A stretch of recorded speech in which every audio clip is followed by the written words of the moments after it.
So welcome to the World Congress on Agroforestry 2014, all 1,029 delegates. India, wow! What a location, what a partner, what an opportunity. And I think that you all agree that yesterday's inauguration was simply fantastic. I mean, how many congresses have you attended that have school children, farmers, 2 secretaries of agriculture, state ministers of agriculture, 6 ministers of state, 3 cabinet ministers, 2 from India, 1 from Sri Lanka, international laureates, and a president? So, for putting that all together, can we ask you, everyone, to show your appreciation to the Indian Council of Agricultural Research, led by Alok Sikka, and also with ICRAF colleagues, led by VP Singh and others. Please put your hand together for these amazing teams.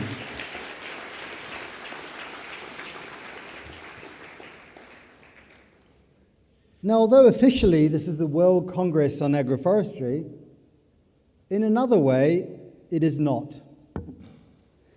To most of us, the cultivation, promotion, management, functioning, and use of trees in rural landscapes is what we celebrate as agroforestry.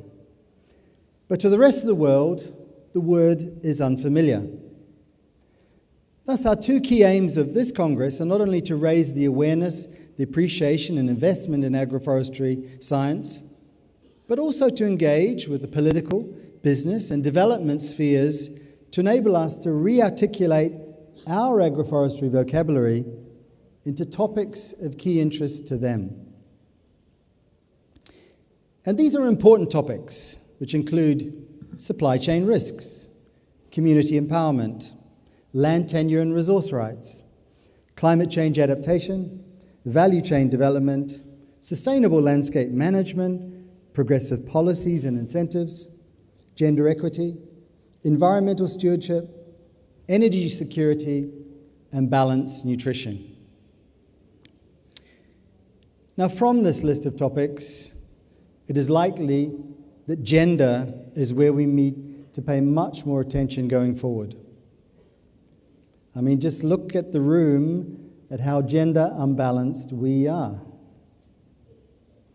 how gender unmainstreamed we are, and even in the eyes of some, how comfortable we are with the status quo. And so, yes, all the men in the room should feel a little guilty and may need to apologize, as your attendance may have prevented a woman from attending.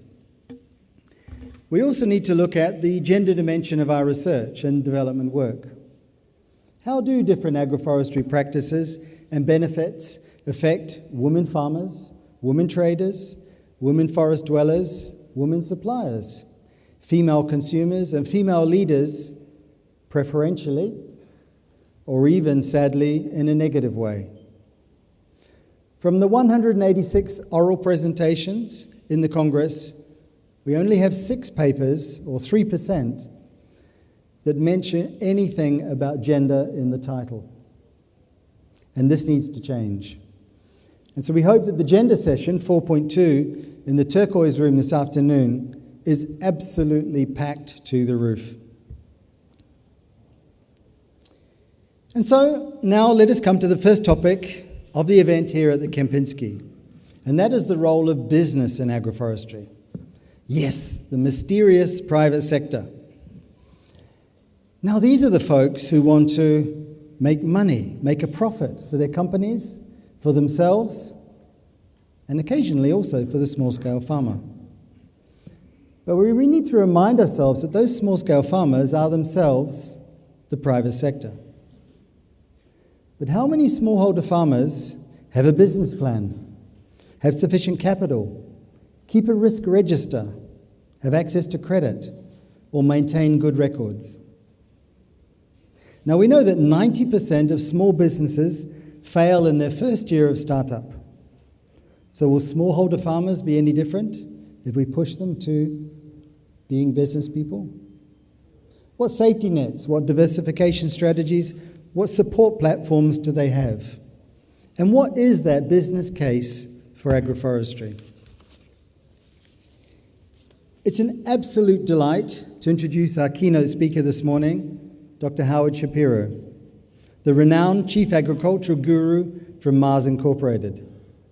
Howard is also a senior fellow at the University of California, Davis, and most importantly, a distinguished fellow of the World Agroforestry Center.